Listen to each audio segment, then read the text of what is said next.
తో కలిసి సహవాసం చేయడానికి, అలాగే దేవుని వాక్యమును ధ్యానించడానికి దేవుడు నాకు అనుగ్రహించినటువంటి శ్రేష్టమైన సమయాన్ని బట్టి దేవుని స్తుతిస్తూ ఉన్నాను.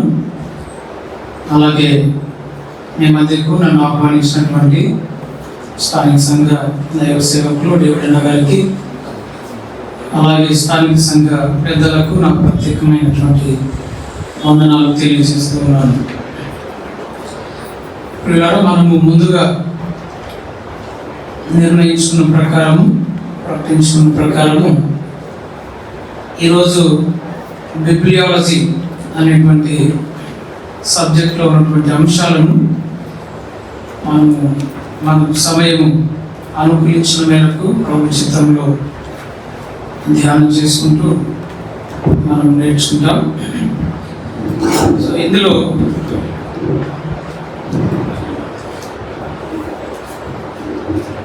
మనము నేర్చుకోబోయేటువంటి ముఖ్యమైనటువంటి విషయాలను ఆల్రెడీ పాంప్లెట్లో మనకు తెలియచేయడం జరిగింది. మనము అందులో ఉన్నటువంటి విషయాలను ఈరోజు మనకు సాధ్యమైన మేర ధ్యానించడానికి, నేర్చుకోవడానికి ప్రయత్నం చేద్దాం. అందుకు ప్రభు మనకు సహాయం చేయనుగాక.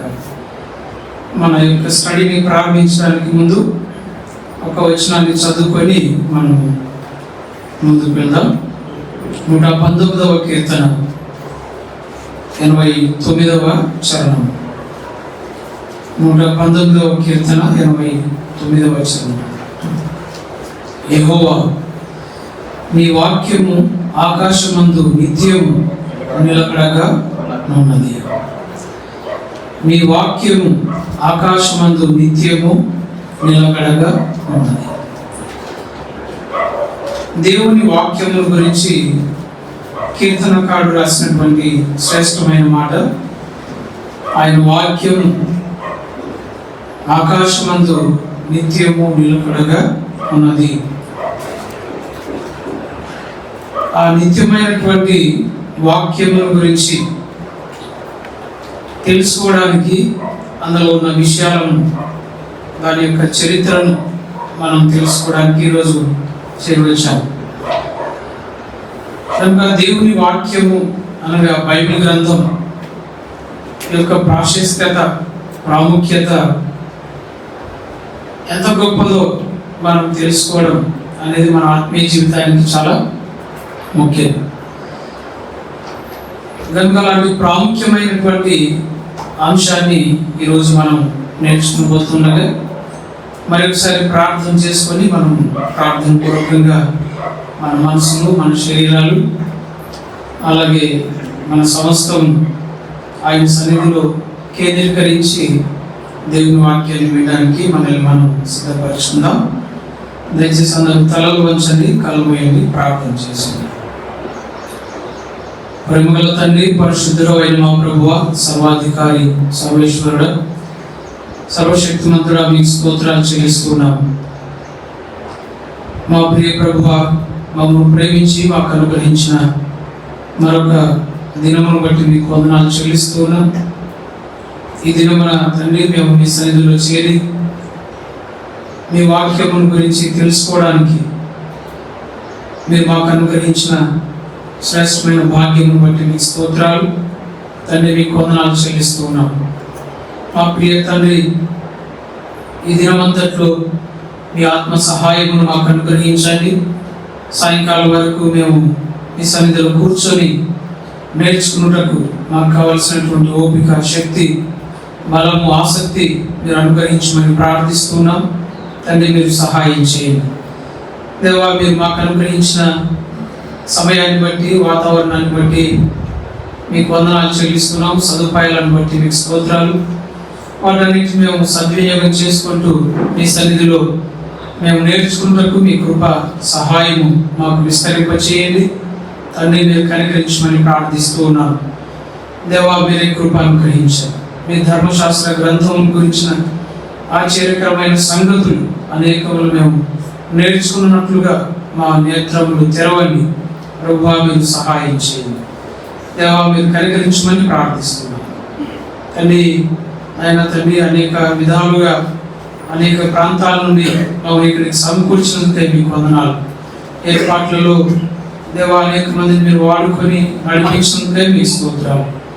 ఇంకా నువ్వు తండ్రి మీ బిడ్డలు అనేక మంది ప్రత్యక్షంగా పరోక్షంగా ఆయన ప్రయాసపడుతూ ఉండగా వారందరికీ కావాల్సిన కృప మీరు దయచేయమని ఈ దినము ప్రభువా మేము ఆయన అనేక సంగతులు నేర్చుకున్నట్లుగా మమ్మల్ని సిద్ధపరచమని సహాయం చేయమని మమ్మల్ని మీకు అప్పగించుకుంటాం. మా ప్రభువును రక్షకుడు వాక్యమైన యేసుక్రీస్తు వారి శ్రేష్టమైన నామములో స్తోత్రములు చెల్లించి ప్రార్థించడానికి వెళ్ళుకుంటున్నాను తండ్రి. ఆమేన్.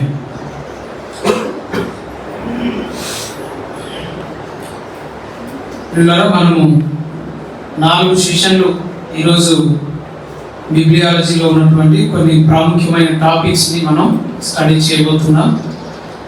దేవుడు మంచి నిర్మలమైనటువంటి వాతావరణం మనకు అనుగ్రహించాడు. అందుని బట్టి మనం స్తుతించాలి దేవుని. అలాగే హైదరాబాద్ అంటేనే అంత జాములు కదా, ట్రాఫిక్ జామ్, తర్వాత గోల రణగుణ ధ్వనులు. సో ఇవన్నీ లేకుండా దేవుడు ఒక చక్కని ప్రశాంతమైన నిర్మలమైన వాతావరణంలో దేవుడు స్థానిక సంఘానికి మందిరాన్ని ఇచ్చాడు. అందుని బట్టి మనం ప్రభువును స్తుతించాలి. ఈ నిర్మలమైనటువంటి వాతావరణంలో మనం ఇంకా ఎక్కువగా దేవుడిని సేవించడానికి దేవుడు మనకు సహాయం చేయగలరు. ఇలా చుట్టూ చూస్తే ఎక్కడ ఇది హైదరాబాద్ ఏమో అనిపోయినట్లు ఉంది, ఎక్కడో ఫారెస్ట్లో ఉన్నామేమో అన్నట్లుగా దేవుడు స్థానిక సంఘానికి మంచి స్థలాన్ని అనుగ్రహించాడు. సో దేవుడు నడిపింపుని బట్టి దేవుడిని స్తుతిస్తున్నాను. అలాగే చక్కని స్థలాన్ని ఎంపిక చేసిన పెద్దలు అలాగే దైవ సేవకులను నేను ప్రభునామంలో అభినందిస్తూ ఉన్నాను. సో ఈ దినం మనము బైబిల్ గ్రంథాన్ని గురించి తెలుసుకోవడానికి చేరుకొచ్చాం. అవి మాకు బైబిల్ గ్రంథం గురించి తెలియదా ఏంటి? మేము ఎన్నో ఏళ్ల నుండి బైబిల్ చదువుతున్నాము, మేము పుట్టుక నుండి బైబిల్ చూస్తున్నాం, మరలా మాకు కొత్తగా బైబిల్ గురించి ఏం చెప్తారని అనుకోవద్దండి.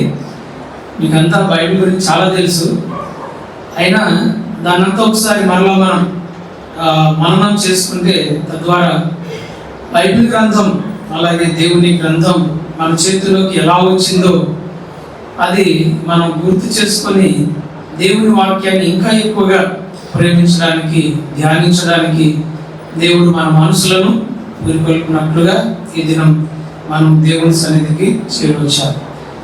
కనుక ఈ దినపు మన యొక్క ధ్యానాల్లో మన స్టడీలో బైబిల్ గ్రంథాన్ని గురించినటువంటి విషయాలు అనగా బైబిల్ గ్రంథం ఏ విధంగా మన చేతుల్లోకి వచ్చింది, దాని వెనుక ఉన్నటువంటి చరిత్ర ఏంటి అనేటువంటి విషయాలను మనము స్టడీ చేస్తాం.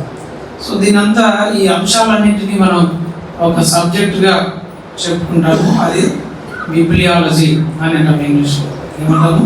బిబ్లియాలజీ. సో లేఖన శాస్త్రం లేదా పరిశుద్ధ గ్రంథ శాస్త్రము బైబిల్ గురించినటువంటి విషయాలను తెలిపేటువంటి శాస్త్రం. The doctrine of the Bible. The doctrine of the Bible అనగా బైబిల్ గురించి మనం తెలుసుకోవాల్సినటువంటి విషయాలు. అంటే బైబిల్లో ఉన్నటువంటి వాక్యాన్ని గురించి మనం ధ్యానం చేయం, అయితే ఈ వాక్యము మన చేతుల్లోనికి ఎలా వచ్చింది అనేటువంటి విషయాలను మనం స్టడీ చేయబోతున్నాం. సో ఇందులో మనము ప్రధానంగా 4 సెషన్లలో మనం 8 అంశాలు లేదా 8 లేదా 10 అంశాలు మనం చెప్పుకున్నాం. సో బహుశా అవన్నీ మీరు పాంప్లెట్లో చూసి ఉంటారనుకుంటున్నాను. సో బిబ్లియాలజీకి ఇంట్రొడక్షన్ మొదలుకొని మనము చాలా విషయాలు ఇందులో మనం దాదాపు 10 విషయాలు మనం చూస్తాం. అయితే ఇవన్నీ ఒకటే రోజు మనం స్టడీ చేయడం అనేది చాలా కష్టం. బైబిల్ కాలేజీలో వీటిని కొన్ని నెలల పాటు సంవత్సరాల పాటు స్టడీ చేస్తూ ఉంటారు. మరి అలాంటిది మనం ఒక రోజులో అన్ని విషయాలు తెలుసుకోగలమా, అన్ని విషయాలను నేర్చుకోగలమా, చదవగలమా అంటే కుదరదు. అయితే వాటన్నిటిని మనం చాలా సంక్షిప్తంగా క్లుప్తీకరణ చేసుకొని విషయాలను అవగాహన చేసుకున్న ద్వారా మనము దేవుని గ్రంథం గురించినటువంటి వివరాలు తెలుసుకుంటాం. తదనంతరం వాటి వివరణ ఇంకా మీరు ఎక్కువగా తెలుసుకోవడానికి అదొక మార్గం లాగా ఉంటుంది. అంటే ఈరోజు మనం చేసే ఆ స్టడీ పాత్రలో మనము రానున్న నెక్స్ట్ దినాల్లో ఇంకా ఎక్కువగా బిబ్లియాలజీ గురించి మీరు ఎలాబొరేట్గా స్టడీ చేయడానికి అవకాశం అనేది ఏర్పడుతుంది. సో బిబ్లియాలజీ అనేటువంటి పేరు ఇది 2 గ్రీకు పదాల కలయికతో ఏర్పడినటువంటి. నాకు తెలుసు చాలా సబ్జెక్టుల పేర్లన్నీ ఎక్కడి నుంచి డిరైవ్ అయినాయి, గ్రీక్ లాంగ్వేజ్ నుండి వచ్చింది. గ్రీక్ కానీ లాటిన్ నుంచి కానీ వచ్చింది. సో కృత నిబంధన మొత్తము గ్రీక్ భాషలో రాయబడింది కాబట్టి మనకు ఈ థియలాజికల్ టర్మ్స్ అన్ని, థియలాజికల్ టర్మినాలజీ మొత్తము గ్రీక్లోనే ఉంటుంది. సో ఈ బిబ్లియాలజీ అనేటువంటి పదం బిబ్లోస్ మరియు లోగోస్ అనే 2 పదాల కలయికతో ఏర్పడినటువంటి. సో ఈ పదానికి అర్థం ఏంటంటే బైబిల్ అనేటువంటి పదానికి మూల పదం బిబ్లోస్ అనగా బైబిల్ గురించినటువంటి అధ్యయనం, the study of the Bible, the study of the Bible, the doctrine of the Bible, that is bibliology. So అందులో మనము చాలా అంశాలు మనం తెలుసుకుంటాం, పరిచయం చూస్తాం. సో తర్వాత రెవల్యూషన్ అనేటువంటి అంశాన్ని మనం చూస్తాం, తర్వాత ఇన్స్పిరేషన్ అనే విషయాన్ని, తర్వాత ఇన్స్క్రిప్షన్ లేదా ట్రాన్స్మిషన్ అనేటువంటి విషయాన్ని మనం చూస్తాం. ఒకసారి మీరు పాంప్లెట్ చూస్తే, మీరు ప్రింటెడ్ కానీ ఫోన్లో కానీ మనకి ఇచ్చినటువంటి పాంప్లెట్ చూస్తే అందులో 4 సెషన్లలో మనకు దాదాపు 8 విషయాలు, అక్కడ 8 విషయాలు చెప్పబడ్డాయి. ఆ మొత్తం విషయాలు ఈరోజు మనము చాలా బ్రీఫ్గా చూస్తాం. సో ఇంట్రొడక్షన్, అందులో రెవల్యూషన్ మనకు ఇంట్రొడక్షన్ అని కనబడుతుంది. ఇంట్రొడక్షన్, రెవల్యూషన్, ఇన్స్పిరేషన్, తర్వాత ఇన్స్క్రిప్షన్ లేదా ట్రాన్స్మిషన్ అనే విషయాన్ని మనం చూస్తాం. ఆ తర్వాత ప్రిజర్వేషన్, కెనానైజేషన్ అనే విషయాలు 2వ సెషన్లో మనం చూస్తాం. తర్వాత అక్యురసీ, అథారిటీ అండ్ రిలయబిలిటీ అనే విషయాలు 3వ సెషన్లో మనం చూస్తాం. చివరిలో ట్రాన్స్లేషన్, ఇల్యూమినేషన్ అండ్ అప్లికేషన్, ఈ 3 విషయాలు చివరి సెషన్లో మనం చూస్తాం. సో ఇది ఈరోజు మనం బిబ్లియాలజీలో చాలా బ్రీఫ్గా మనము సర్వేషన్గా చూడబోతున్నటువంటి అంశాలు. సో ఈ విషయాలను మన మనసులో ఉంచుకొని మనం మన సబ్జెక్ట్లోనికి ముందుకు వద్దాం. సో బిబ్లియాలజీ అంటే ఇంట్రొడక్షన్, పరిచయాన్ని మనం ముందుగానే చెప్పుకున్నాం. ఈ బిబ్లియాలజీ చదివిన తర్వాత మనము కొన్ని ప్రశ్నలకు జవాబులు ఇవ్వగలుగుతాం.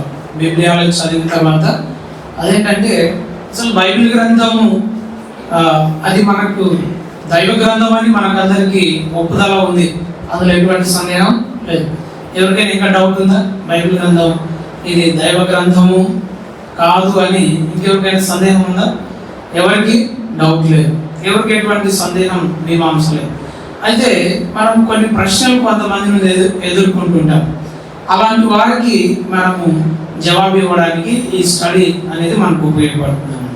సో బైబిల్ గ్రంథము అనేది ఇది మానవ కల్పితమా లేదా దైవ గ్రంథమా అనేటువంటి అంశానికి ఒక స్పష్టత మనం తెచ్చుకుంటాం. అలాగే బైబిల్ గ్రంథం మన చేతిలోనికి ఏ విధంగా వచ్చింది, అది ఎలా రాయబడింది అనేటువంటి విషయాన్ని మనం తెలుసుకుంటాము. తర్వాత బైబిల్ గ్రంథము ప్రాచీన కాలం నుండి అది ఎన్నో దాడులకు లోనవుతూ వస్తుంది. ఎంతోమంది చక్రవర్తులు దాన్ని లేకుండా చేయాలని చూశారు. అలాగే ప్రాచీన కాలంలో రాతకు సరైనటువంటి సదుపాయాలు లేనటువంటి టైంలో అది ఏ విధంగా లిఖించబడి మన చేతుల్లోనికి వచ్చింది అనే విషయాలు మనం తెలుసుకుంటాం. తర్వాత బైబిల్ గ్రంథము అనేటువంటిది ఈరోజు బైబిల్లో ఎన్ని పుస్తకాలు ఉన్నాయి? 66 పుస్తకాలు ఉన్నాయి. మరి బైబిల్లో 66 పుస్తకాలు ఎందుకు ఉన్నాయి? అందుకంటే ఎందుకు ఎక్కువ లేవు లేవు తక్కువ లేవు? 66 పుస్తకాలే దేవుడు ఇచ్చినటువంటిగా. ఇంకా వీటికంటే ఇంకా ఏమైనా ఎక్కువ పుస్తకాలు ఉన్నాయా?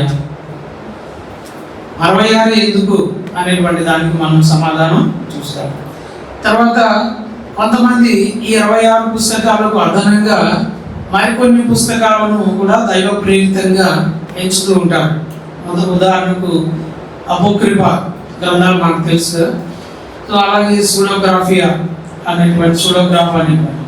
సో ఇవన్నీ దైవ ప్రేరితం కాదు అని ఎలా చెప్పగలం అనే విషయాలను మనం చూస్తాము. తర్వాత బైబిల్ గ్రంథం, ఈరోజు మన చేతిలో ఉన్నటువంటి బైబిల్ గ్రంథం, అసలు ప్రతులు మొదట రాయబడినటువంటి బైబిల్ గ్రంథం రెండు ఒకటేనా? ఖచ్చితమైనదేనా? ఏమైనా మార్పులు చేర్పులు జరిగాయి? కొంతమంది చెప్తుంటారు కదా బైబిల్లో చాలా మార్పులు చేశారు అని కొంతమంది బయట వాదిస్తూ ఉంటారు. మరి అలాంటి వాటికి మనం సమాధానం ఏం చెప్పాలి? బైబిల్లో ఈరోజు మన చేతిలో ఉన్నటువంటి బైబిల్ యొక్క ఖచ్చితత్వం ఎంత, దాని యొక్క రిలయబిలిటీ ఎంత, దాని విశ్వసనీయత ఎంత అనేటువంటి ప్రశ్నలకు మనం సమాధానాలు తెలుసుకోవాలి. అలాగే బైబిల్ గ్రంథం రాయబడిన అసలు భాషలు వేరు. ఈరోజు మన భాషల్లో బైబిల్ గ్రంథాన్ని చదువుతున్నాం. ఈరోజు మన భాషలోనే కాదు, ప్రపంచంలో ఉన్నటువంటి చాలా భాషల్లో బైబిల్ అనేది తర్జుమా చేయబడింది.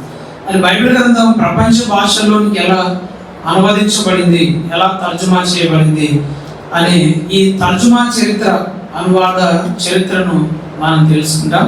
తెలుగులోనికి ఏ విధంగా తర్జుమా చేయబడిందో ఆ చరిత్రను కూడా మనం తెలుసుకుంటాం. సో ఇలా బైబిల్ గ్రంథానికి సంబంధించినటువంటి అనేక చారిత్రక విషయాలు మనము బిబ్లియాలజీలో చదువుతాం. ఇవన్నీ చదివిన తర్వాత అసలు బైబిల్ గ్రంథం మన జీవితానికి ఏంటి, దాని అప్లికేషన్ ఏంటి, బైబిల్ గ్రంథం యొక్క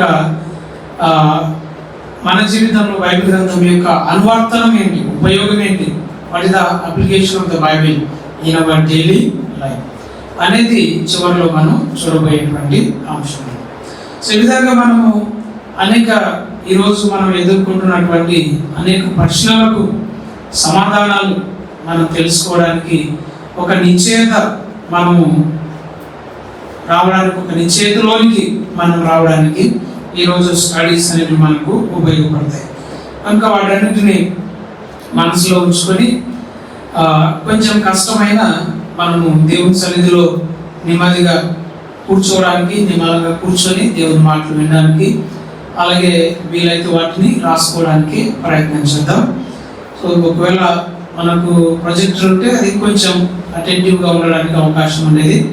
అయితే తర్వాత రానున్న దినాల్లో అలాంటి సదుపాయాలు కూడా దేవుడు మనకి ఇవ్వబోతున్నాడని దేవుడు మనం స్తుతిద్దాం.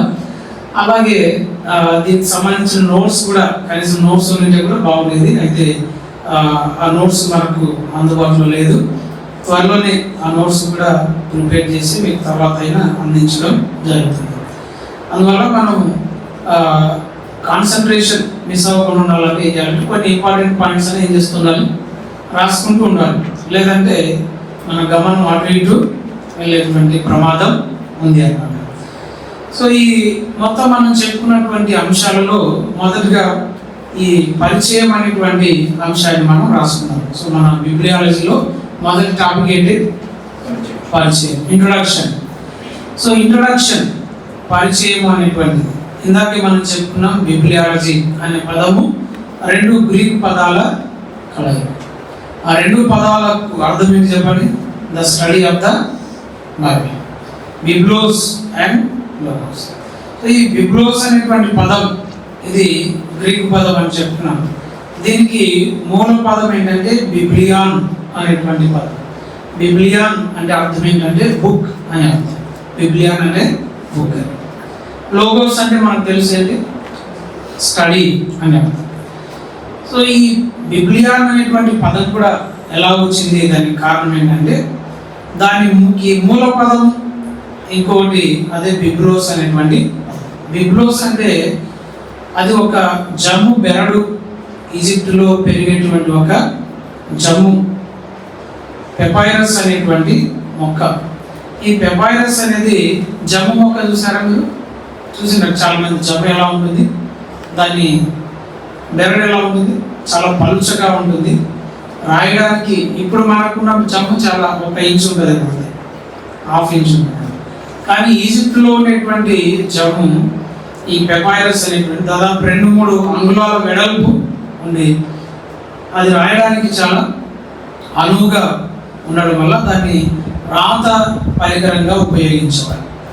సో ఆ బిబ్లోస్ అనేటువంటి ఆ పెపైరస్ అనేటువంటి మొక్క పేరు మీదుగా మనకు బిబ్లియాన్ అనేటువంటి పదం వచ్చింది. ఆ బిబ్లియాన్ అనేటువంటి పదం అది ఏకవచనం, ద బుక్ అని అర్థం. దానికి బహువచన రూపం బిబ్లియా. బిబ్లియానికి బహువచన రూపం బిబ్లియా. అందులో నుండే మనకు బైబిల్ అనేటువంటి పదం వచ్చింది. చాలామంది ఈరోజు కొంతమంది యూట్యూబ్లో ప్రశ్న వేస్తారు, అసలు బైబిల్ అనే పదం బైబిల్లో లేదు అనేటువంటి ప్రశ్న వేసుకుంటారు. సో పదము బైబిల్లో లేకపోవచ్చు, కానీ దాని పదానికి ఉన్నటువంటి ఆరిజిన్, వ్యుత్పత్తి అనేది చాలా అర్థవంతంగా ఉంది అని మనం గమనించాలి. సో కనుక బైబిల్ అనేటువంటి పదానికి ఆ బైబిల్ గ్రంథం రాయబడడానికి వాడబడిన ఆ ప్రతులు, ఆ పరికరాన్ని ఆధారం చేసుకొని దానికి ఆ పేరు వచ్చిందన్నమాట. సో బైబిల్ గ్రంథము అనేది ద బుక్ అంటే ప్రపంచంలో ఉన్నటువంటి యూనిక్ పుస్తకంగా అది బైబిల్ గ్రంథం ఎంచబడింది. సాధారణంగా మనకు ప్రతి పుస్తకానికి పేరు పెడతాం. బుక్ అని అంటామా దేనైనా? ఒకవేళ బుక్ అన్నామంటే ఏ బుక్ అన్నాం, ఏ పుస్తకం. కానీ ప్రపంచంలో ద బుక్ అని కానీ అందరికీ అర్థమైపోతుంది ఏంటది? బైబిల్. అంత యూనిక్నెస్ అనేది దేవుని గ్రంథానికి ఉంది అని మనం గమనించాలన్నమాట. ఈ విధంగా గ్రీకులో ఉన్నటువంటి ఈ మూల భాషలో ఉన్నటువంటి ఈ మూల పదాల నుండి మనకు బైబిల్ అనేటువంటి పేరు డెరైవ్ అయింది అని మనం గమనించాలి. సో ఈ బైబిల్ గ్రంథానికి ఈ పేరు రావడానికి ప్రధానమైనటువంటి కారణం ఏంటి? పెపైరస్ అనేటువంటి మొక్క, ఆ బెరడు ఉపయోగించి రాసినటువంటి దాన్ని బట్టి దానికి బైబిల్ అనే పేరు ఉన్నట్లుగా మనం చూస్తాం. తర్వాత ఈ బైబిల్ గ్రంథాన్ని మనం ఆలోచించేస్తే బైబిల్ గ్రంథం అనేది ఎంతో ప్రాముఖ్యమైనటువంటి పుస్తకంగా, గ్రంథంగా మనం గమనించాలి. ఈరోజు బైబిల్ గ్రంథం అనేది చాలా ప్రాముఖ్యమైనటువంటి, విశిష్టమైనటువంటి గ్రంథము, ప్రపంచంలో ఎంతో శ్రేష్టమైనటువంటి గ్రంథంగా ఉన్నట్లుగా మనం చూస్తాం. This is the ultimate book for excellence అని, అంటే అన్నిటికంటే ఉన్నతమైన, శ్రేష్టమైన పుస్తకము అని చెప్తారు. కాబట్టి దేవుని గ్రంథం అని చెప్పబడేటువంటి ఈ బైబిల్ గ్రంథం మనకెంతో శ్రేష్టమైనదిగా ఈ ప్రపంచ చరిత్రలో నిలిచినట్లుగా మనం చూస్తాం. సో అందులో ఈ బైబిల్ గ్రంథాన్ని ద బైబిల్ అనేటువంటి పేరు మనం చూస్తున్నాం. అలాగే హోలీ బైబిల్ అనే పేరు కూడా మనం చూస్తాం. అలాగే దీనికి చాలా పేర్లు కూడా, బైబిల్కి చాలా పేర్లు మనం బైబిల్లో చెప్పబడినట్లుగా మనం చూస్తాం. ద హోలీ స్క్రిప్చర్స్ అని, తర్వాత ద వర్డ్ ఆఫ్ గాడ్ అని, the word of the lord అని, అలా చాలా పేర్లు మనకు బైబిల్లో కనబడతాయి. పరిశుద్ధ లేఖనము, దేవుని వాక్యము, తర్వాత దైవ గ్రంథము, దైవోపదేశం, ఒరాకిల్ ఆఫ్ గాడ్, ఇలా చాలా పేర్లు మనకు బైబిల్లో కనబడతాయి. ఇవన్నీ కూడా ఇది దేవుని గ్రంథము అని ఒక సత్యాన్ని మనకు తెలియజేస్తాయి.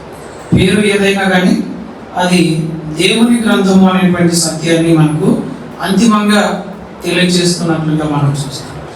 ఈ శ్రేష్టమైన గ్రంథం గురించి తెలుసుకునేటువంటి శాస్త్రమే బిబ్లియాలజీ అని మనం చదువుకుంటాం. ఈ బిబ్లియాలజీ అనేటువంటిది చాలా ప్రాముఖ్యమైనటువంటి బ్రాంచ్గా, థియాలజీలో చాలా ప్రాముఖ్యమైన బ్రాంచ్గా మనం గమనించాలి. సో థియాలజికల్ స్టడీస్లో 10 ముఖ్యమైనటువంటి సబ్జెక్టులు ఉన్నాయి, 10 బ్రాంచెస్ ఉన్నాయి, 10 సబ్జెక్ట్స్ ఉన్నాయి. అందులో మొట్టమొదటిదిగా చెప్పుకోవాల్సి వస్తే ఏం చెప్పాలి? బిబ్లియాలజీ చెప్పాలి. సో ఈ బిబ్లియాలజీ అనేది థియాలజీలో ఉన్నటువంటి అన్ని బ్రాంచెస్లో కల్లా మొట్టమొదటిగా చదవలసినటువంటి విషయం. థియాలజీ అంటే ఏంటి? థియాలజీ అంటే ఏంటి చెప్పండి? థియాలజీ అనగా సైన్స్ ఆఫ్ గాడ్, దేవుని గురించినటువంటి జ్ఞానం, దైవ జ్ఞానం, దైవశాస్త్రం. థియాలజీ అంటే దైవశాస్త్రం. సో దేవుని గురించి మనం తెలుసుకునేటువంటి విషయాలు. అందులో సిస్టమాటిక్ థియాలజీలో 10 సబ్జెక్ట్స్ మనకు వస్తాయి. ఆ 10 సబ్జెక్ట్స్లో ఫస్ట్ ప్లేస్ చేయాల్సి వచ్చినది ఏంటంటే బిబ్లియాలజీ. దేవుని గురించి మనం ఏదైతే తెలుసుకోగలమో, దైవ జ్ఞానం ఏదైతే మనం పొందగలమో, అదంతా కూడా మనకు నేరుగా ఎక్కడ నుండి వస్తుంది చెప్పండి? ఎక్కడ నుండి కలుగుతుంది? బైబిల్లో నుండే, వాక్యం నుండే కలుగుతుంది. అందువల్ల థియాలజీలో మొట్టమొదటిగా బైబిల్ గురించినటువంటి విషయాలను మనం తెలుసుకోవాలి. అందుకే బిబ్లియాలజీని మొట్టమొదటిగా మనం చదువుతాం. కనుక థియాలజీలో అన్ని డిసిప్లిన్స్లోకెల్లా చాలా ప్రాముఖ్యమైనటువంటి డిసిప్లిన్గా, బ్రాంచ్గా మనం బిబ్లియాలజీని చదువుతాం. సో దీన్ని ముఖ్యమైన దేవుని గురించి తెలుసుకోవడానికి ముఖ్యమైనటువంటి సోర్స్గా మనం చూస్తాం. అందువల్ల బైబిల్ గురించి మనం మొదటగా తెలుసుకోవాలి. ఈ బైబిల్ గురించి మనము ఎందుకు తెలుసుకోవాలంటే, ఒక వ్యక్తి లేఖనాన్ని గురించి ఏదైతే నమ్ముతాడో అదే అతని యొక్క వేదాంతం, లేదా అదే అతని యొక్క దైవశాస్త్రానికి నాందిగా, పునాదిగా కనబడుతుంది.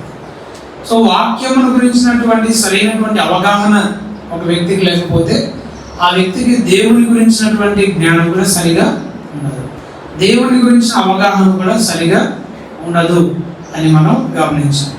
అందువల్ల దేవుని గురించిన జ్ఞానం మనకు సరైనది లభించాలంటే ముందు బైబిల్ గురించినటువంటి సరైన జ్ఞానం మనకు రావాలి. ఈ బైబిల్ పుస్తకముల గురించి లేదా బైబిల్ గ్రంథముల గురించినటువంటి సరైనటువంటి వివరణ మనకు తెలియాలి. అందుకే బిబ్లియాలజీ అనేది మొదట మనం నేర్చుకోవాల్సినటువంటి అంశం అన్నమాట.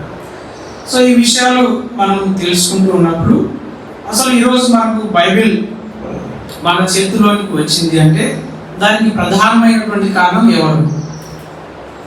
బైబిల్ ఈరోజు మనకు ఉంది అంటే దానికి ప్రధానమైన కారణం ఎవరు చెప్పండి?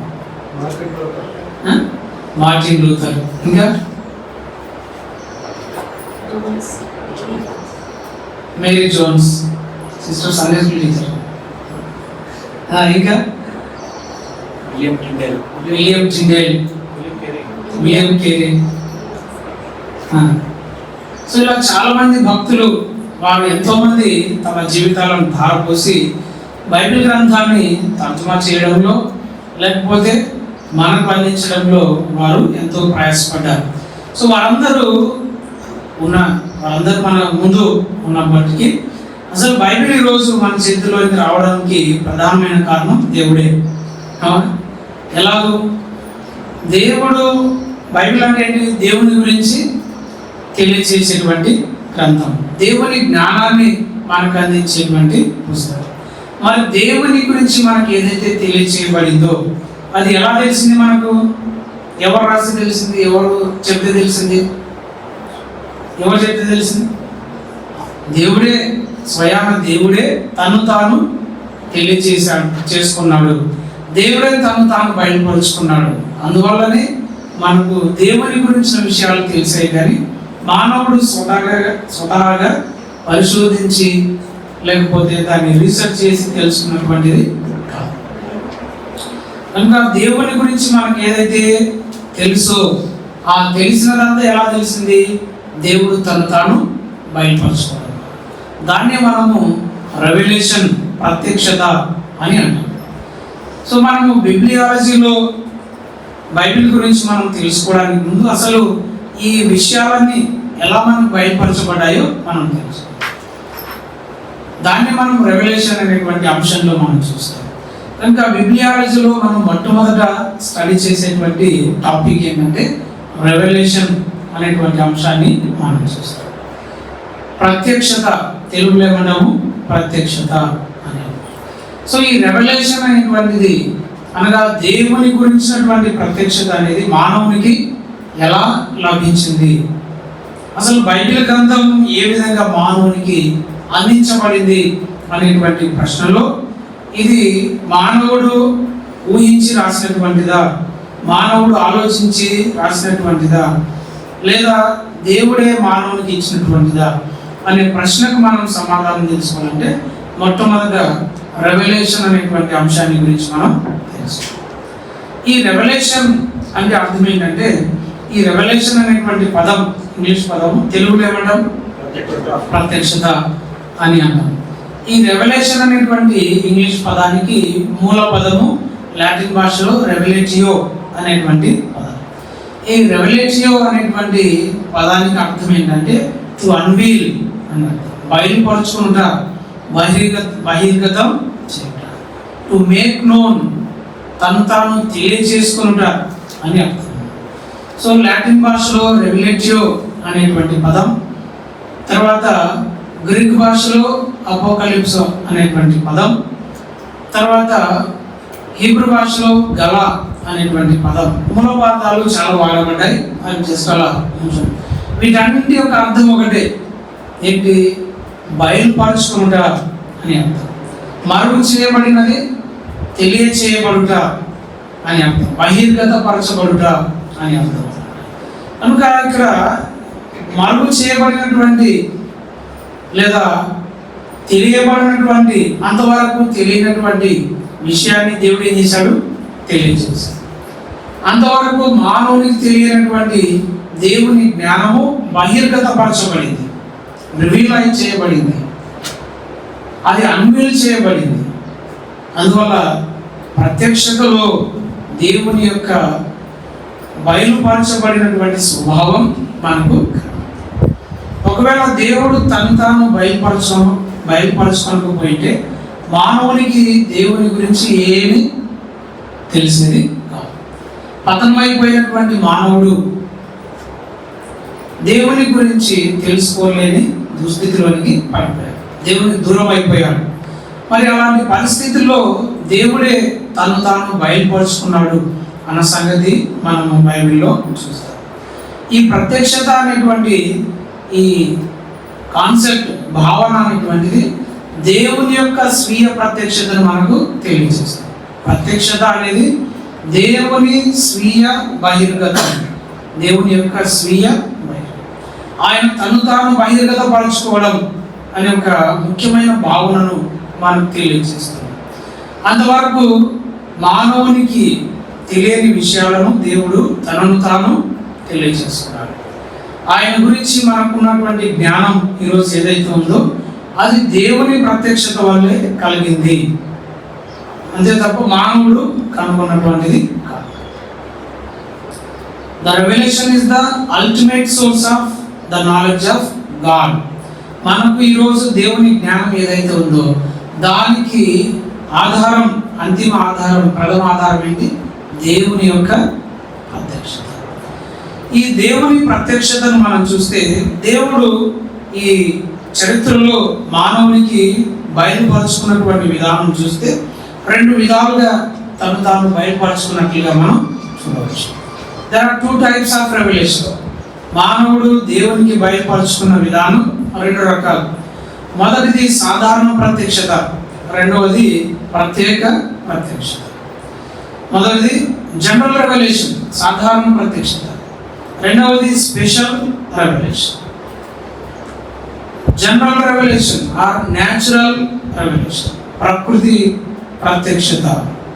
రెండవది specific revelation, special revelation or supernatural, ప్రత్యేకమైన ప్రత్యక్షత, ప్రకృతి అతీత ప్రత్యక్షత. దేవుడు మానవునికి తను తాను ఎలా బయలుపరుచుకున్నాడు? ఆయన మొదట సహజంగా సాధారణ పద్ధతుల్లో మానవునికి బయలుపరుచుకున్నాడు. రెండవది కొన్ని ప్రత్యేకమైన పద్ధతుల ద్వారా మానవునికి తను తాను బయలుపరుచుకున్నాడు. అందులో సాధారణ ప్రత్యక్షతలను గురించి మనం ఆలోచించేస్తే మొదటగా దేవుడు తను తాను ఏ విధంగా ప్రత్యక్షపరుచుకున్నాడు అంటే సాధారణ ప్రత్యక్షత. ఈ సాధారణ ప్రత్యక్షతలో దేవుడు 3 విధాలుగా తను తాను బయలుపరుచుకున్నట్లుగా మనం చూస్తాం.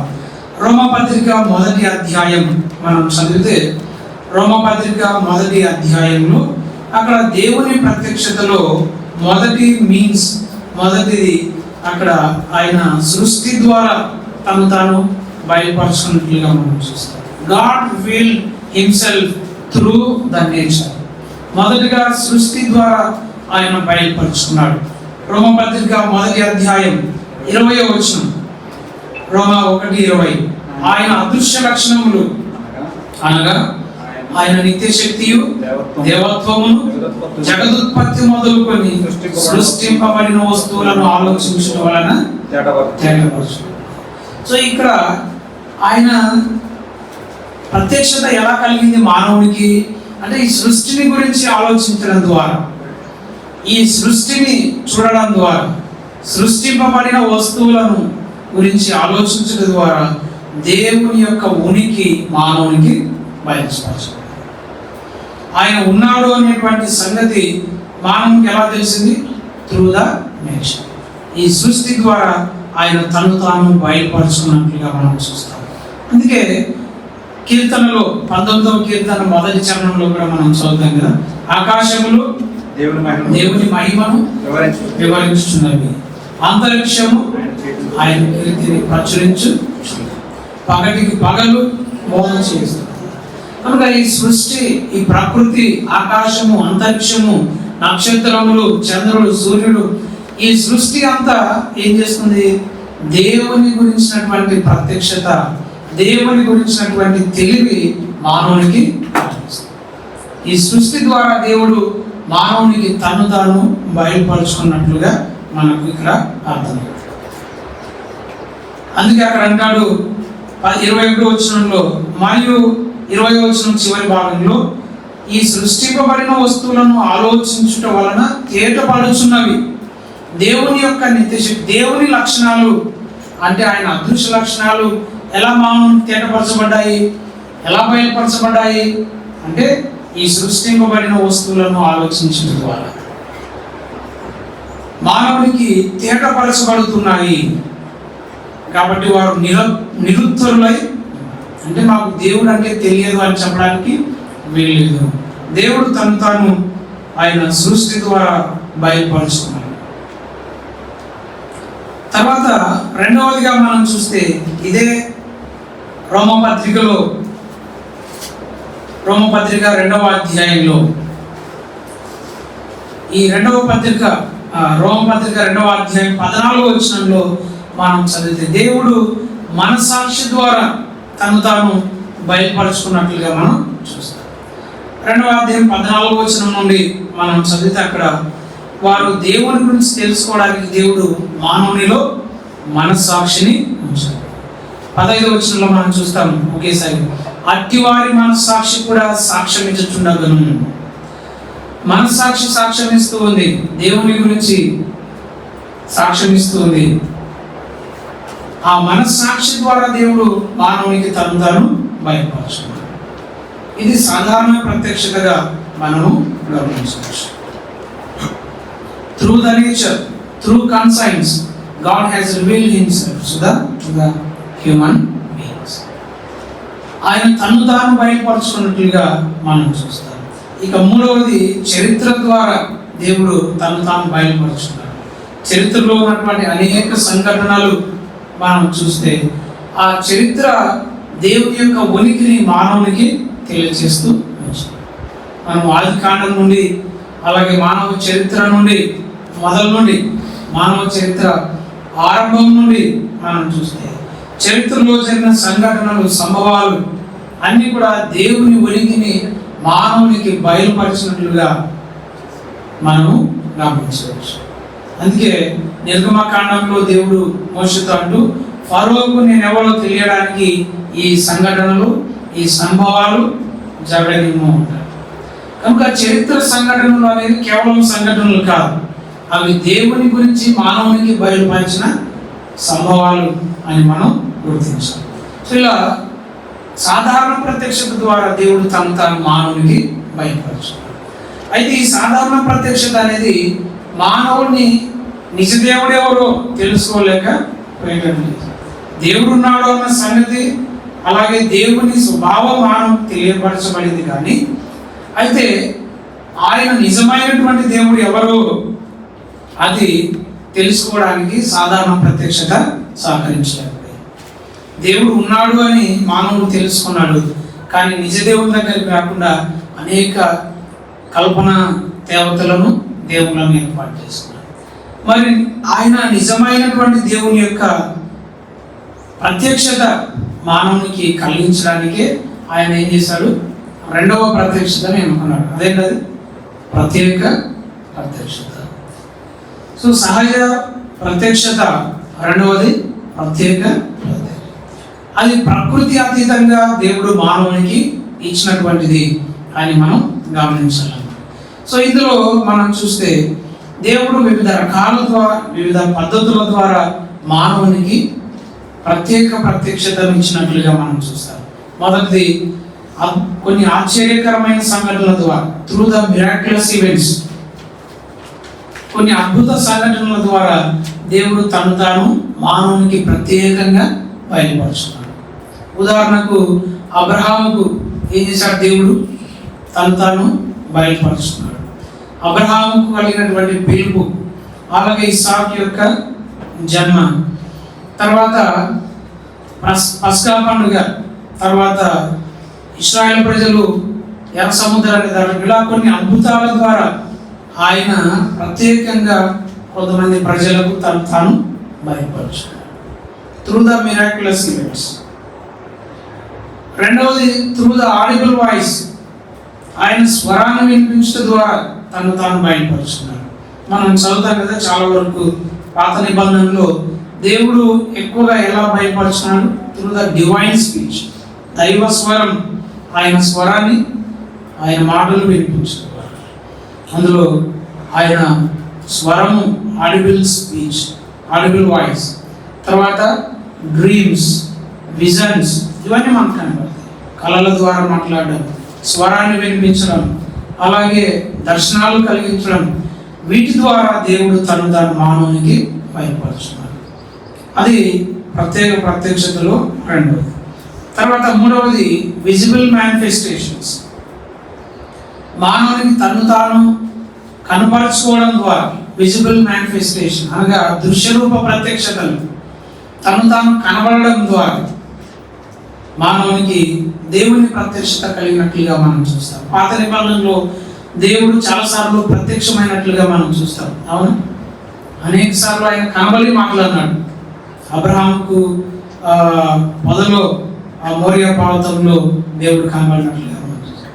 అలాగే ఆదాముతో ఆయన చాలాసార్లు మాట్లాడడం మనం చూస్తాం. తర్వాత పాత నిబంధనలో నిర్గమకాండం నుండి మనం చదివితే అక్కడ 3వ అధ్యాయంలో, నిర్గమకాండం 3వ అధ్యాయంలో అక్కడ ఆయన మండుతున్న పొదలో మోషేకు కనబడి మాట్లాడినట్లుగా మనం చూస్తాం. అలా ముందుకు వస్తే మనము దేవుని యొక్క ప్రత్యక్షతలు, దృశ్యరూప ప్రత్యక్షతలు మనకు కనబడతాయి. అందులో ప్రధానంగా ఆయన యెహోవా దూతగా కనబడతాడు. యెహోవా దూతగా, the angel of the Lord అనే పేరుతో పాత నిబంధన భక్తులకు దేవుడు తన ప్రత్యక్షతలు ఇచ్చాడు. ఉదాహరణ హాగరు, ఆదికాండం 16వ అధ్యాయంలో హాగరుకు దేవుడు ప్రత్యక్షమయ్యాడు. అక్కడ ఎలా ప్రత్యక్షమయ్యాడు? ఆయన యెహోవా దూతగా ఆయన ప్రత్యక్షమయ్యాడు. అలాగే నిర్గమకాండం 3వ అధ్యాయంలో మోషేకు మండుచున్న పొదలో యెహోవా దూతగా ప్రత్యక్షమయ్యాడు. అలాగే యెహోషువ గ్రంథంలో 6వ అధ్యాయంలో ఆయన యెహోవా దూతగా ప్రత్యక్షమయ్యాడు. గిద్యోనుకు ఆయన యెహోవా దూతగా ప్రత్యక్షమయ్యాడు. న్యాయాధిపతులు 7. తర్వాత న్యాయాధిపతులు 13లో మానవ దంపతులకు కూడా ఆయన యెహోవా దూతగా ప్రత్యక్షమయ్యాడు. ఇలా మనం చెప్పుకుంటూ పోతే పాత నిబంధనలో యెహోవా దూత అనే పేరుతో ఆయన అనేక కనబడే ప్రత్యక్షతలు మానవులకు ఇచ్చినట్లుగా మనం చూస్తాం. ఆ యెహోవా దూత అనే సందర్భం అంతా కూడా అక్కడ దేవుడే మానవునికి యెహోవా దూతగా ప్రత్యక్షమయ్యాడు. యెహోవా దూత అంటే దూతల్లో ఒక దూతగా. పాత నిబంధనలో ఎక్కడైనా the angel of the lord అనేటువంటి పదం వచ్చిందంటే అది దైవ ప్రత్యక్షత, దేవుడే వారికి ఆ రూపంలో వారికి కనబడ్డాడు. దీని గురించి మనం ఇంకా క్రిస్టాలజీలో ఇంకా ఎక్కువగా చదవచ్చు, ఇక్కడ మనకు సందర్భం కాదు. యెహోవా దూతగా ఆయన కనబడ్డాడు. అదేవిధంగా చివరి కాలం సంపూర్ణమైనప్పుడు ఆయనే శరీరధారిగా వచ్చి మానవులకు దృశ్యరూపంగా తను తాను సంపూర్ణంగా బయలుపరుచున్నాడు. యోహాను 1:14 మనం చదువుతాం కదా. ఆయన ఎలా వచ్చాడు? శరీరధారిగా మన మధ్యకు వచ్చాడు. శరీరంతో మానవునికి తను తాను ఒక దృశ్యరూపమైనటువంటి ప్రత్యక్షతను సంపూర్ణంగా అనుగ్రహించాడు. ఇన్కార్నేషన్ అది ultimate revolution of God, ultimate visible revolution of God. దేవుడు తను తాను కనబడే విధంగా దృశ్యరూపంగా ఈ భూమికి అంతిమంగా యేసుక్రీస్తుగా శరీరధారిగా ఈ లోకానికి వచ్చినట్లుగా మనం చూస్తాం. ఇలా ఆయన తను తాను అనేక విధాలుగా బయలుపరుచుకుంటూ వచ్చాడు. ప్రత్యక్షతల్లో 3 విధానాలు మనం చూసాం. మొదటిది మిరాక్యులస్ ఈవెంట్స్. రెండవది డివైన్ స్పీచ్. మూడవది విజిబుల్ మేనిఫెస్టేషన్స్. ఈ 3 పద్ధతుల ద్వారా దేవుడు మానవునికి ప్రత్యేకంగా కనపరుచుకున్నట్లుగా మనం చూస్తాం. ఈ విధంగా దేవుడు తనను గురించి ఏదైతే బయలుపరచాలనుకున్నాడో దాన్ని అంతటిని ఆయన ఏం చేశాడు? మానవునికి బయలుపరుచుకున్నాడు. మానవునికి దేవుడి గురించి ఎలా తెలిసింది? ఏ చెట్టు కింద పోయి కూర్చొని తపస్సు చేసే తెలవలేదు. ఏ గుహలో పోయి కూర్చొని తపస్సు చేసేదే తెలవలేదు. దేవుని గురించి ఈరోజు మానవునికి వచ్చినటువంటి జ్ఞానానికి ఆధారం దేవుడు తను తాను బయలుపరచుకోవడం. Revolution of God, disclosure of God in God. ఆయన తను తాను బయలుపరచుకోవడం, బహిర్గతపరచుకోవడం ద్వారా మనం ఆయన గురించి తెలుసుకోగలం. ఇంకా దేవుని జ్ఞానానికి ఆధారం ఆయన యొక్క ప్రత్యక్షత తప్ప మరొకటి కాదు, మానవుడు కాదు అని మనం గమనించాలి. ఇది మొదటి విషయాన్ని మనం ఇక్కడ ఆపేద్దాం. ఇంకా రెండవది, మరి దేవుని గురించి కొద్దిమంది మానవులకు మాత్రమే తెలిసింది. ఆ కొద్దిమంది మానవులకు తమకు తెలిసినటువంటి ఆ ప్రత్యక్షతను, తమకు కలిగినటువంటి ప్రత్యక్షతను వారు ఏం చేశారు? తమ దగ్గరే ఉంచుకోలేదు. ఏం చేశారు? దాన్ని ఇతరులకు కూడా అందించారు. ఇతరులకు కూడా అందించాలి అనేది దేవుని యొక్క ఉద్దేశం. వారి ద్వారా దేవుడు ఇతరులకు అందించాలి అని దేవుడు ఉద్దేశించాడు. సో అందువల్ల దేవుడు కలిగించినటువంటి ఆ ప్రత్యక్షతను ఇతరులకు అందించడం కోసం ఆ ప్రత్యక్షతను ఏం చేశారంటే ఆయన రాత రూపంలోనికి, లిఖిత రూపంలోనికి తీసుకుని వచ్చాడు. అంతవరకు దేవుడు మానవులకు కలిగించినటువంటి ప్రత్యక్షత అది ఓరల్గా ఒకరి నుంచి ఒకరికి తెలిసింది. ఆ ఒకరి నుండి ఒకరికి తెలిసిన దాన్ని ఏం చేశారు? ఆయన ఇంకా అందరికి తెలియడానికి వీలుగా రాత రూపంలోనికి ఆయన తీసుకురావడానికి ఉద్దేశించారు. అలా రాత రూపంలోనికి తీసుకొని రావడానికి కొంతమంది భక్తులను ఆయన ఉపయోగించుకున్నారు. దేవుని గురించినటువంటి జ్ఞానం, ఆ ప్రత్యక్షత ఏదైతే కలిగిందో ఆ కలిగినటువంటి ప్రత్యక్షతను ప్రజలకంతా తెలియచేయడం కోసం ఆయన దాన్ని రాత రూపంలోనికి తీసుకురావడానికి కొంతమంది దేవుని ప్రజలను ఆయన ఎన్నుకున్నాడు. వారి ద్వారా దాన్ని ఏం చేశాడు?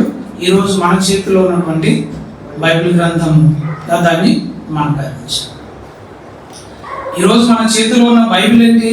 It is the revolution of God, nothing but revolution of God. దేవుడు మనకి ఇచ్చినటువంటి ప్రత్యక్షతే బైబిల్ గ్రంథం, అంతే తప్ప మరొకటి కాదు. ఆ ప్రత్యక్షతను వారు ఏం చేశారు?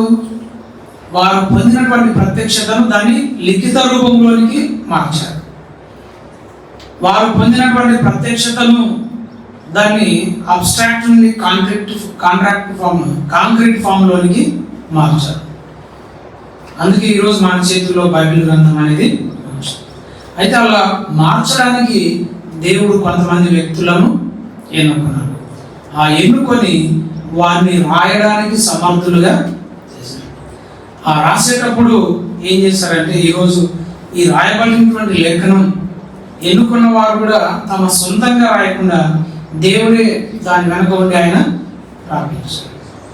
ఆ ప్రక్రియను మనం ఏమంటామంటే ఇన్స్పిరేషన్ అని అంటాం. ఏమంటాము? ఇన్స్పిరేషన్. సో బిబ్లియాలజీలో రెండవ ప్రాముఖ్యమైనటువంటి అంశం ఏంటంటే ఇన్స్పిరేషన్, దైవావేశం లేదా లేఖన దైవావేశం, లేఖనాల ప్రేరణ అని మనం చెప్పవచ్చు. సో మొదటిది రెవల్యూషన్, రెండవది ఇన్స్పిరేషన్. రెండవ టాపిక్ ఇన్స్పిరేషన్.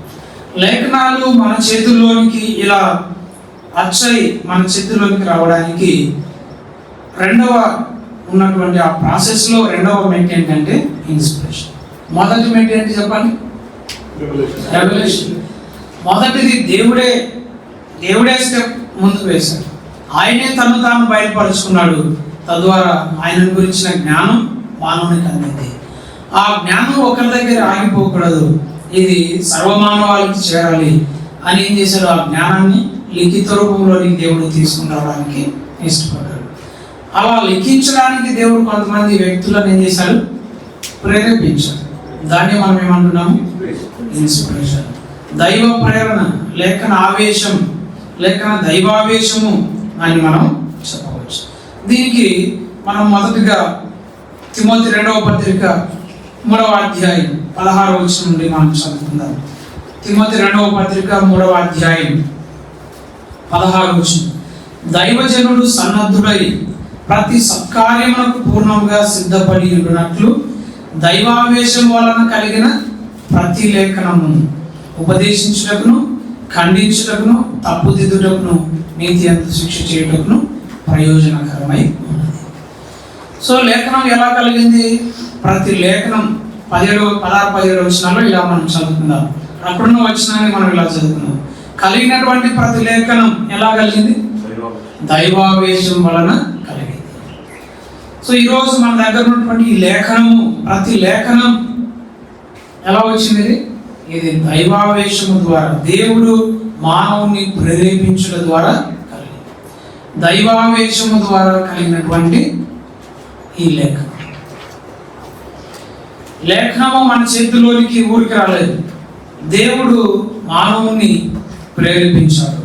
ఆ దైవావేశం అనేటువంటి ఆ ప్రాముఖ్యమైనటువంటి ప్రక్రియ ఈరోజు బైబిల్ గ్రంథాన్ని మన చేతిలో ఉంచుతుంది. పేతురు పత్రికలో కూడా మనం చదువుతాం కదా. పేతురు పత్రికలో అక్కడ 2వ పత్రిక 1వ అధ్యాయం 21వ వచనం, 21వ వచనం. పేతురు 2వ పత్రిక 1వ అధ్యాయము 20-21 వచనాలు చదువు. అందరం చదువుతాం. ఒకడు తన ఊహను బట్టి చెప్పుట వలన లేఖనంలో ఏ ప్రవచనము పుట్టదని మొదట గ్రహించాడు. సో ఈరోజు లేఖనం మన చేతిలో ఉంది. ఆ లేఖనము ఎవరు ఊహించి చెప్పడం వల్ల కలగలేదు. ఎలా వచ్చిందంటే ఈ లేఖనము ఎలాగా ప్రవచనము ఎప్పుడు మనిషిని ఇచ్చని బట్టి కలగలేదు, కానీ మనుషులు పరిశుద్ధాత్మ వలన ప్రేరేపింపబడిన వారై దేవుని మూలముగా. సో ఇక్కడ ఇన్స్పిరేషన్ అనేటువంటి పదం మనకు కనబడుతుంది. పరిశుద్ధాత్మ మూలముగా, పరిశుద్ధాత్మ వలన ప్రేరేపింపబడిన వారై ఈ లేఖనాలను, ప్రవచనాలను పలికినట్లుగా మనం చూస్తాం. కనుక లేఖనము ఈరోజు మన దగ్గరికి వచ్చిందంటే అది వారి యొక్క సొంత ఊహను బట్టి కాదు, వారి యొక్క ఆలోచనను బట్టి కాదు. ఇది కేవలం పరిశుద్ధాత్మ వలన ప్రేరణతో రాసింది. దైవావేశము అని తిమోతి పత్రికలో మనం చూస్తాం.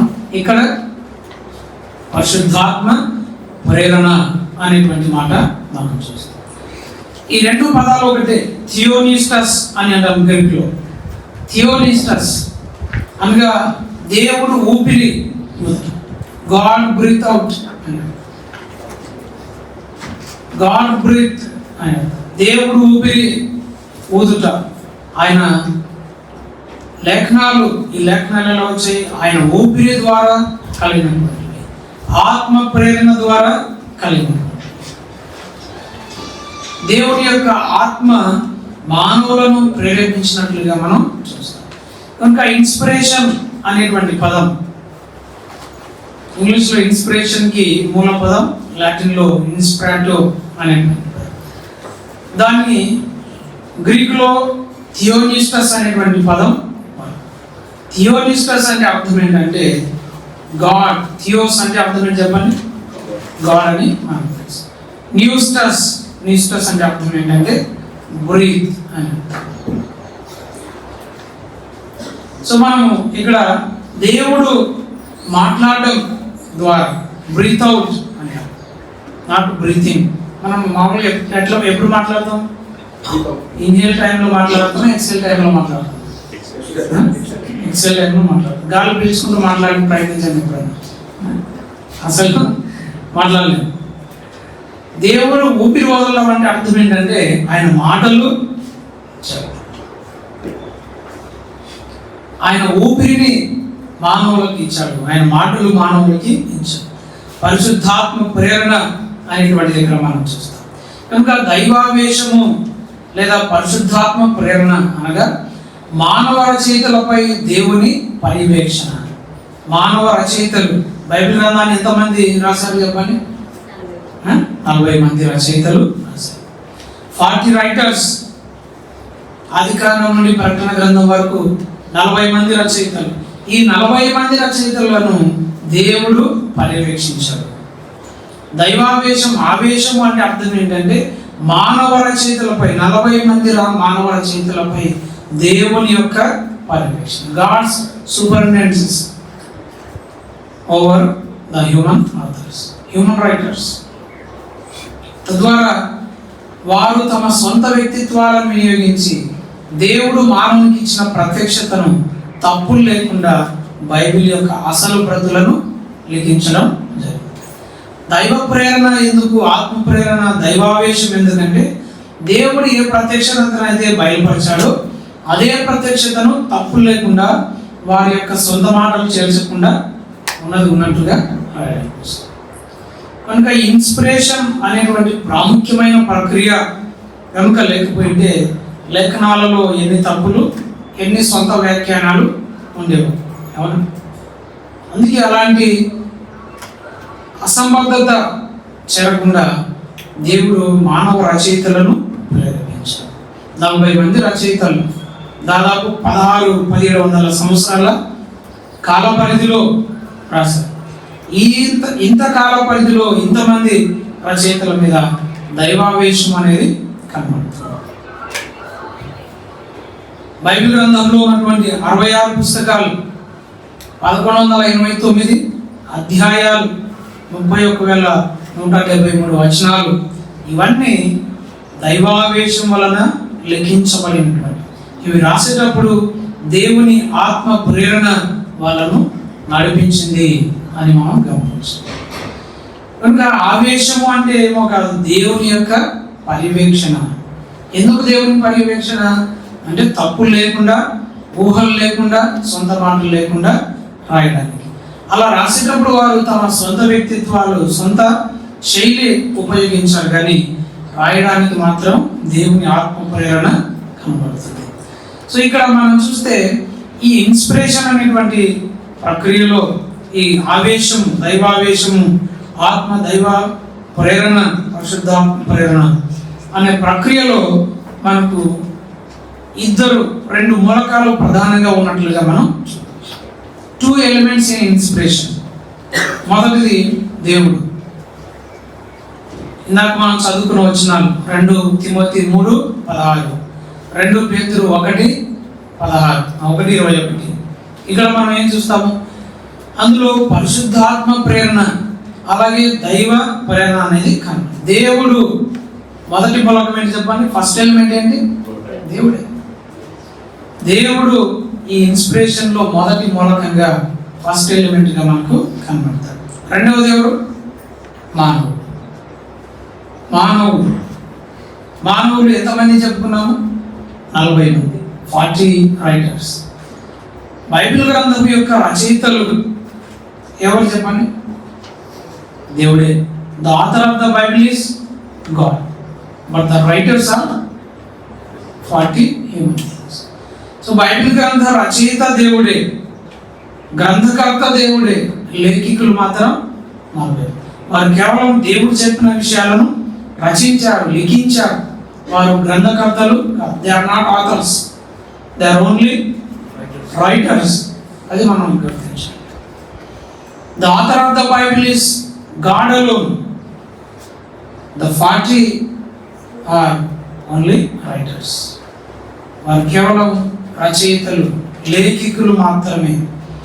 ఈ 40 మంది లేఖికులను దేవుడు ఉపయోగించుకున్నట్లుగా మనం చూస్తాం. ఈ లేఖికులు రాసేటప్పుడు మెకానికల్గా దాన్ని రాయలేదు, డిక్టేషన్తో దేవుడు వాటిని రాయించలేదు. అది రాసేటప్పుడు ఎవరి సొంత శైలిలో వారు రాశారు కదా. పండితులు తమ పాండిత్యాన్ని ఉపయోగించి రాశారు. సాధారణ లేఖికులు తమ ఉన్న పరిజ్ఞానంతో రాశారు. ఎలా రాసినా, ఏ స్టైల్లో రాసినా అంతిమంగా దేవుడు ఏదైతే బయలుపరిచాడో అది మాత్రమే రాశాడు. అది ప్రాముఖ్యమైనటువంటి సంగతి. కనుక 2 elements, one is God and another is man. 2 మూలకాలు మనకు కనబడతాయి. సో ఈ లేఖనాల యొక్క ఈ ప్రేరణ, దైవావేశం యొక్క పరిధి, ద ఎక్స్టెంట్ ఆఫ్ ఇన్స్పిరేషన్, ఈ పరిధిని మనం ఆలోచించేస్తే ఈ లేఖనాలు అనేటివి పరిశుద్ధ గ్రంథం మొత్తము దైవావేశమే అని మనం ఒప్పుకోవాలి. కొన్ని దైవావేశంతో రాశారు, కొన్ని సొంతంగా రాశారు అనడానికి ఇప్పటికి కొంతమంది బైబిల్లో కొన్ని భాగాలు పౌలు సొంతంగా రాశాడని, లేకపోతే సొలొమోను సొంతంగా రాశాడని, లేకపోతే కొంతమంది సొంతంగా రాశారని చెప్తుంటారు. అది ఎన్నటికీ కాదు. బైబిల్లో ఏముండాలో దాని అంతటిని దేవుడు అంతటిని ప్రేరేపించి ఆయన రాయించాడు. ఆదికాండం 1:1 నుండి ప్రకటన 22:22 మొత్తం ఏం చేశాడు? ఆయన ప్రేరేపించాడు. ఆ ప్రేరేపణతోనే రాశాడు. So whole Bible is inspired. The whole Bible is inspired. Bible గ్రంథం అంతా దైవ ప్రేరితం, దైవావేశం వల్ల కలిగినటువంటిది అని మనం జ్ఞాపకం చేసుకోవాలి. అలాగే దాన్ని మనం వర్బల్ అండ్ ప్లీనరీ అంటాం. Verbal and plenary. బైబిల్ గ్రంథం ఏ పదాలు రాయాలో ఆ పదాలు కావలసినటువంటి జ్ఞానం, నడిపింపు దేవుడు ఆనాటి రచయితలకు, లేఖికులకు ఇచ్చాడు. అలాగే సంపూర్ణంగా ఆది నుండి అంతం వరకు దైవావేశం చేత ఇది రాయబడింది అని మనం గమనించాలి. అలాగే రాసేటప్పుడు there was no dictation by God. రాసేటప్పుడు ఆయన డిక్టేట్ చేయలేదు, ఇదే రాయన పదాలు ఉచ్చరించలేదు. పదాల ఎంపిక, రచనా శైలి అనేది వారి యొక్క రచయితలు లేదా లేఖికుల యొక్క వ్యక్తిగత జీవితం మీద, వారి వ్యక్తిగత శైలి, వారి వ్యక్తిగత పదజాలం ఉపయోగించారు. అయితే ఏం రాయాలి అనేది మాత్రం దేవుడు ప్రేరేపించాడు. తర్వాత ఈ ప్రేరణ అనేది అది అసలు ప్రతులకు మాత్రమే పరిమితం, కాపీ చేయబడిన ప్రతులకు కాదు. దేవుడు ఎప్పుడు ప్రేరేపించాడు? అసలు ప్రతులు రాస్తూ ఉంటారు కదా, ఫస్ట్ టైం ఆ రాసేటప్పుడు మాత్రమే వారి మీదకి దైవావేశం వచ్చింది. తర్వాత ఏం చేశారు? వాటిని కాపీ చేశారు. కాపీ చేసేటప్పుడు దైవావేశం అవసరమా? చెప్పండి, అవసరమా కాదు? అవసరం లేదు. ఎందుకు? ఆల్రెడీ ఉన్న వాటిని చూసి ఎత్తి రాస్తారు కదా కాపీ అని. ఎత్తి రాయడానికి మళ్ళా దేవుడు వారిని ప్రేరేపించాల్సిన అవసరం లేదు. కాబట్టి ఆ రోజు రాసిన అసలు ప్రతులలో మాత్రమే దైవావేశం మనకు కనబడుతుంది. తర్వాత రాసినటువంటి ప్రతులు అవి నకలు, కాపీ చేయబడినటువంటివి. కాబట్టి వాటిలో దైవావేశము, inspiration extends to the original manuscripts, అసలు ప్రతులకు మాత్రమే పరిమితము అని మనం గుర్తుంచుకోవాలి. సో ఇది ఆల్ అబౌట్ ఇన్స్పిరేషన్. దేవుడు మానవునికి ఇచ్చినటువంటి ఆ ప్రత్యక్షత ఎలా కలిగిందంటే, దేవుడు కొంతమంది భక్తులను ప్రేరేపించడం ద్వారా మన దగ్గరికి వచ్చింది. అది లిఖిత రూపంలోకి రావడానికి దేవుడు కొంతమంది భక్తులను ఎన్నుకున్నాడు. సో మొదటిగా మనం రెవల్యూషన్ చూసాం. ఈరోజు మనకు దేవుని గురించిన జ్ఞానం ఏదైతే ఉందో అది దేవుడు స్వతహాగా తన్ను తాను బయలుపరుచున్నాడు. రెండవది ఆ బయలుపరుచుకున్న జ్ఞానము అది లిఖిత రూపంలోకి రావడానికి దేవుడు 40 మంది లేఖికులను ఏం చేశారు? ప్రేరేపించాడు. వారికి దైవావేశం కలిగించారు, ఇన్స్పైర్ చేశారు. తద్వారా వారు దాన్ని లిఖిత రూపంలోనికి తీసుకొని వచ్చారు. సో ఇక్కడ మనం బ్రేక్ తీసుకుందాం, తర్వాత మనం నెక్స్ట్ సెషన్లోకి వెళ్దాము. సో మనము బిబ్లియాలజీలో పరిచయం చూసాం, రెండవది రెవల్యూషన్ చూసాం, మూడవది ఇన్స్పిరేషన్ చూసాం. నెక్స్ట్ 4వ సెషన్లో ట్రాన్స్మిషన్ లేదా ఇన్స్క్రిప్షన్ అనేటువంటి అంశాన్ని మనం చూద్దాం.